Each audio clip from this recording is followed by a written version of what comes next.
Cette petite vidéo présente le calcul de la position du centre de gravité d'un demi-disque dont le matériau sera considéré homogène. Pour ce faire, nous allons utiliser la définition OG est égal à 1 sur M somme de OPdM. G est le centre de gravité dont on recherche la position, M la masse du demi-disque, P le point courant, auquel on affecte une masse élémentaire dm. Compte tenu de la géométrie de notre demi-disque, celui-ci présente un axe de symétrie qui est l'axe pour nous OY. Nous pouvons donc affirmer que le centre de gravité va se trouver sur cet axe. Il va se trouver sur cet axe à une cote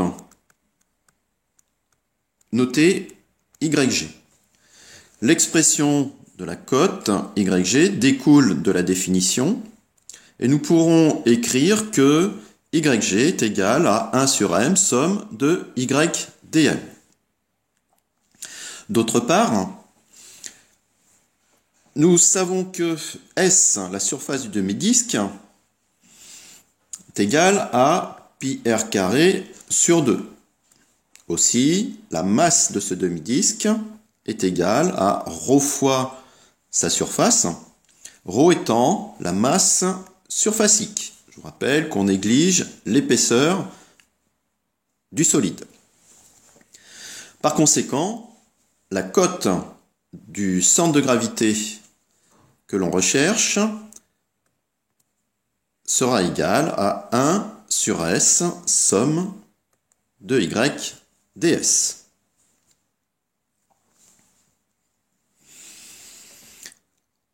Maintenant, nous allons affecter une surface élémentaire au point courant P, qui va parcourir le solide de 0 jusqu'à grand R.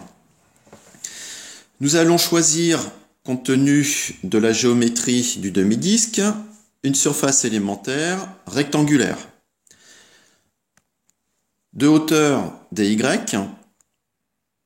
et de largeur 2r. ds sera donc égal à 2r dy. Mais nous mettons en évidence ici que petit r va dépendre de la cote du point courant, y. En effet, on aura grand R au carré qui sera égal à r carré, petit r carré, plus y2. Il suffit d'appliquer ici Pythagore. On en déduit petit r qui est égal à racine de grand R2 moins y2. Par conséquent, yds, somme de yds, est égal à 2 somme de y r2 moins y2 puissance 1,5, c'est-à-dire racine de r2 moins y2 dy. À ce stade du calcul, on va effectuer un changement de variable. On va poser donc Q2 égale à R carré moins Y2. C'est-à-dire Y2 est égal à R2 moins U2. En dérivant cette expression par rapport à U, nous pouvons écrire que 2Y dy sur du est égal à moins 2 fois U. C'est-à-dire que y dy est égal à moins u du.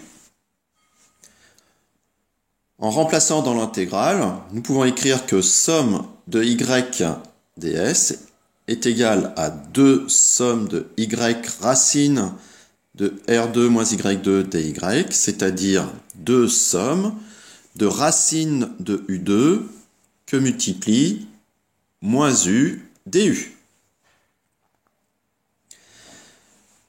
C'est-à-dire 2 somme de moins u2 du. Attention ici aux bornes d'intégration. En effet, nous avons procédé à un changement de variable. Nous avons posé u2 est égal à r carré moins y2. Sachant que le point courant parcourait l'axe y de 0 jusqu'à grand R, Donc y varie de 0 jusqu'à grand R. Donc pour y égale à 0, U2 vaut R2, c'est-à-dire U vaut R. Il s'agit de la borne inférieure à l'intégrale. Pour y valant R, U vaut 0. Il s'agit de la borne supérieure de l'intégrale. Donc nous avons à calculer deux fois la somme de grand R à 0 de moins U2 du, ce qui va nous donner 2R³ sur 3. Finalement, la cote que l'on recherche, centre de gravité, est égale à 1 sur pi R2 sur 2, c'est-à-dire 1 sur la surface du disque, 1 sur S, que multiplie le résultat du calcul somme de Y ds, c'est-à-dire 2 tiers de R³. Finalement, YG est égal à 4R sur 3pi. Voilà.